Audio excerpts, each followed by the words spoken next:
आप देख रहे हैं समाचार एजेंसी ऑफ इंडिया में साइन न्यूज। समुद्र मंथन के दौरान निकले अमृत को मोहिनी ने परोसा देवताओं को, और राहु का सूर्य और चंद्र को ग्रास बनाने के प्रयास के कारण ही लगता है ग्रहण। आप देख, सुन और पढ़ रहे हैं समाचार एजेंसी ऑफ इंडिया की साइन न्यूज के धर्म प्रभाग में विभिन्न जानकारियों के संबंध में। पिछले एपिसोड में आपने सुना कि सागर मंथन के दौरान देवताओं और असुरों के द्वारा मंदरांचल पर्वत के जरिए ये कार्य किया था। अब इसके आगे की कथा सुनिए। मान्यता के अनुसार देवराज इंद्र ने अपने पुत्र जयंत को निर्देश दिया कि वो अमृत कलश को प्राप्त करके उसकी रक्षा करे। पिता के आदेश के अनुसार जयंत ने कुंभ अमृत कलश को प्राप्त किया और पूरे ब्रह्मांड में दौड़ने लगा। साथ ही असुरों ने भी 12 दिनों तक उसका पीछा किया। जयंत ने 12 बार रुक रुक कर विश्राम किया, जिसमें 4 बार पृथ्वी, 4 बार स्वर्ग व 4 बार पाताल लोक का वर्णन है। प्रत्येक विश्राम स्थल पर अमृत की कुछ बूंदें छलक गई। पीछा करते हुए सुरों ने अमृत कुंभ को छीन लिया और आपस में ही द्वंद्व करने लगे कि उनमें से पहले कौन अमृत पान करेगा। इसी द्वंद्व के मध्य में मोहिनी, एक दिव्य सौंदर्य की स्वामिनी व जिसका वर्णन शब्दों में भी नहीं किया जा सकता, प्रकट हुई। अगर आप भगवान शिव जी, भगवान विष्णु जी, भगवान श्री कृष्ण जी की आराधना करते हैं और अगर आप विष्णु जी एवं भगवान कृष्ण जी के भक्त हैं, तो कमेंट बॉक्स में ओम शिवाय, जय विष्णुदेव, जय श्री कृष्ण, हरिओम तत्सत, ओम नमो भगवते वासुदेवाय नमः लिखना न भूलिए। जानकारों के अनुसार, मान्यता के अनुसार मोहिनी के आकर्षक सौंदर्य को देखकर असुरों की मति फिर गई। मोहिनी से कहा कि आप भी निर्धारित करिए कि हम लोगों में अमृत किस प्रकार बांटा जाए।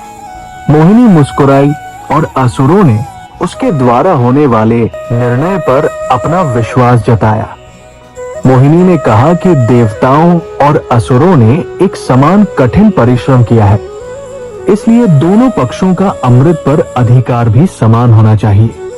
उसने दोनों पक्षों को 2 पंक्तियों में विभाजित किया और अपनी आंखें बंद कर लेने को कहा। मान्यता के अनुसार भगवान विष्णु के इस अवतरित मायावी रूप ने कलश लेकर सर्वप्रथम देवताओं को अमृत परोसा। समस्त देवताओं को अमृत परोसने के पश्चात मोहिनी अंतर्ध्यान हो गई। जब असुर मति भ्रम से जागे, तब उन्हें ज्ञात हुआ कि वे तो छले गए हैं।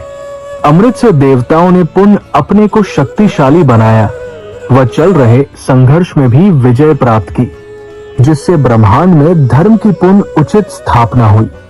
इसी संघर्ष के बीच राहु वेश बदलकर चुपके से देवताओं की पंक्ति में प्रविष्ट हो गया था और इससे पहले कि वे पहचाने जाते, उन्होंने अमृत की एक बूंद प्राप्त कर ली। भगवान विष्णु ने तत्काल अपना सुदर्शन चक्र चलाया, जिसने उस असुर का सिर धड़ से अलग कर दिया, जिससे अमृत उसके शरीर में नहीं पहुंच पाया। राहु का मृत शरीर गिर पड़ा, परंतु चक्र ने उसके न मरने वाले सिर को अंतरिक्ष में उछाल दिया। अब राहु बदला लेने वाला एक ग्रह बनकर सूर्य और चंद्र के मध्य रहने लगे। धार्मिक मान्यता के अनुसार राहु का सूर्य और चंद्र को ग्रास बनाने के प्रयास के कारण ग्रहण भी लगता है।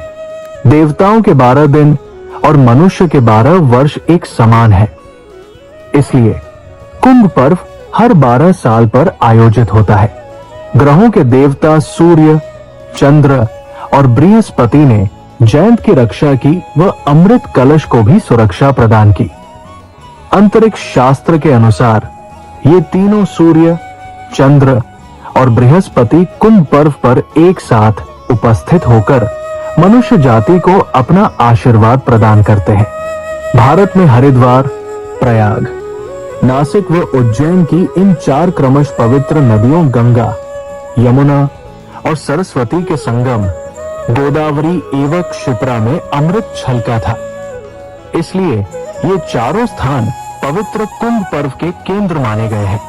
श्रीमद् भागवत में महर्षि दुर्वासा की कथा का एक संक्षिप्त उल्लेख मिलता है, जिसके अनुसार देवताओं के राजा इंद्र को महर्षि दुर्वासा द्वारा अपनी माला उपहार में दिए जाने पर इंद्र ने उसे अपनी सवारी ऐरावत हाथी के मस्तक पर फेंक दिया, जिसे ऐरावत ने अपने पैरों से कुचल दिया। कथा के अनुसार महर्षि दुर्वासा ने इसे अपना अपमान समझकर इंद्र को श्री विहीन होने का शाप दे डाला। इसके परिणाम स्वरूप इंद्र युद्ध में राक्षसों से पराजित हो अपनी शक्ति, वैभव व राज्य खो बैठे। तदुपरांत भगवान श्री नारायण से प्रार्थना करने पर उन्हें समुद्र की गहराई में छिपे अमृत को निकालने के लिए समुद्र मंथन की युक्ति सुझाई गई। इस कथा का एक और विस्तार हमें महाभारत और संक्षिप्त महाभारत में भी मिलता है, जिसमें भगवान विष्णु और ब्रह्मा जी का सुमेरु पर्वत पर अमृत के आविष्कार के लिए एकत्र होना बताया गया है, जहां भगवान विष्णु ने देवताओं और दानवों को समुद्र दोहन के लिए मंदराचल पर्वत को मथानी तथा वासुकी नाग को रस्सी बनाकर समुद्र को मथने का सुझाव दिया। भगवान विष्णु ने स्वयं कच्छप का रूप धारण कर मंदराचल पर्वत को आधार प्रदान किया, उसका संतुलन बनाए रखने का कार्य किया। समुद्र मथने पर समुद्र की अथाह जलराशि के समान श्वेत हो गया। मंथन से प्राप्त 14 रत्नों के क्रम में भगवती लक्ष्मी, सुरा देवी, चंद्रमा और अंत में भगवान धन्वंतरी अमृत भरा श्वेत कलश हाथों में लिए प्रकट हुए। मत्स्य पुराण और विष्णु पुराण में 7 द्वीपों का वर्णन मिलता है। जम्बू द्वीप, शाक द्वीप, कुश द्वीप, क्रौंच द्वीप, शालमल द्वीप, गोमेद द्वीप और पुष्कर द्वीप, जिनमें शाक द्वीप के वर्णन में मत्स्य पुराण के अनुसार इस द्वीप में 7 बड़ी नदियां हैं, जो पवित्रता में गंगा के समान है। पहले समुद्र में मणियों से सुशोभित 7 पर्वत थे, इनमें से कुछ पर देव और कुछ पर दानव रहते हैं। इनमें से एक सोने का ऊंचा पहाड़ है, जहां से वर्षा लाने वाले मेघ उठते हैं। दूसरे औषधियों का भंडार है। राजा इंद्र इनसे वर्षा लेता है। कद्रुविंता की कथा समुद्र मंथन से प्राप्त कलश में रखे अमृत प्राप्ति के बाद की घटना से संबंधित है।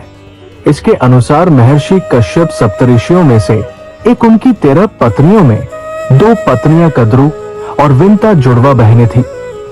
कद्रु सांपों की माता थी और विंता पक्षियों और गरुड़ की माता थी। ये दोनों में आपसी मतभेद को लेकर शर्त लगाकर दासी होने और उससे छुटकारा के लिए देवताओं द्वारा छुपाए गए अमृत की खोज से संबंधित कथा है। दोनों बहनें एक मैदान में रहती थी। उन्होंने भ्रमण करते समय आकाश मार्ग से जाते हुए 7 मुंह वाले श्वेत अश्व को देखा और उसके पूंछ के रंग को लेकर शर्त लगाई। कद्रु ने पूंछ का रंग काला होने की बात कही और विनीता ने पूंछ का रंग सफेद बताया। अब उन्होंने शर्त लगाई कि जिसकी बात असत्य निकले दूसरी की दासी बनकर रहेगी, परंतु उन्होंने निर्णय अगले दिन पर छोड़ दिया। रात को सांपों की माता ने अपने काले बच्चों को घोड़े के पास भेजा ताकि वे उसकी पूंछ पर लिपटकर उसके रंग को छिपा दे। इसका परिणाम ये हुआ कि कटु के सरपुत्रों ने घोड़े की पूंछ पर लिपटकर उसके काला होने का भ्रम उत्पन्न कर दिया, जिससे कद्रु जीत गई और विंता को दासी बनना पड़ा।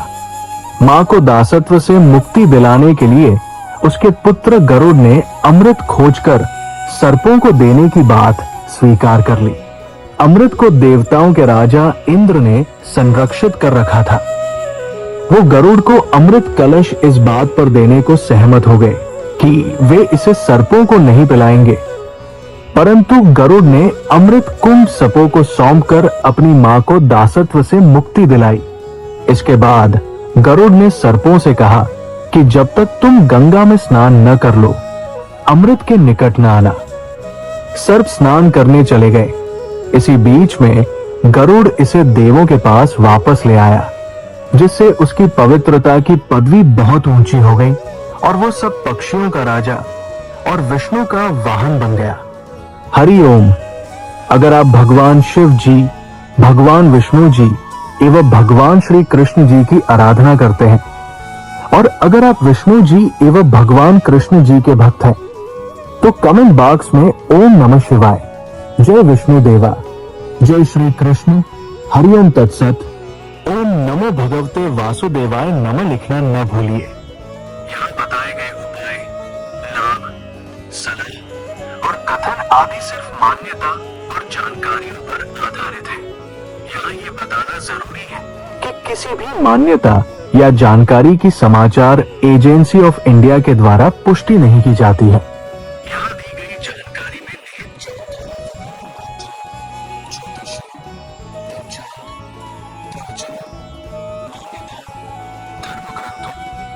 दंत कथाओं, किंवदंतियों आदि से संग्रहित की गई है।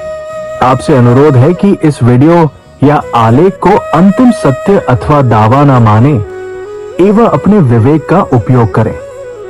समाचार एजेंसी ऑफ इंडिया पूरी तरह से अंधविश्वास के खिलाफ है। किसी भी जानकारी या मान्यता को अमल में लाने से पहले संबंधित विशेषज्ञ से सलाह लें। अगर आपको समाचार एजेंसी ऑफ इंडिया में खबरें आदि पसंद आ रही हो तो आप इसे लाइक, शेयर व सब्सक्राइब अवश्य करें। हम नई जानकारी लेकर फिर हाजिर होंगे, तब तक के लिए इजाजत दीजिए। जय हिंद।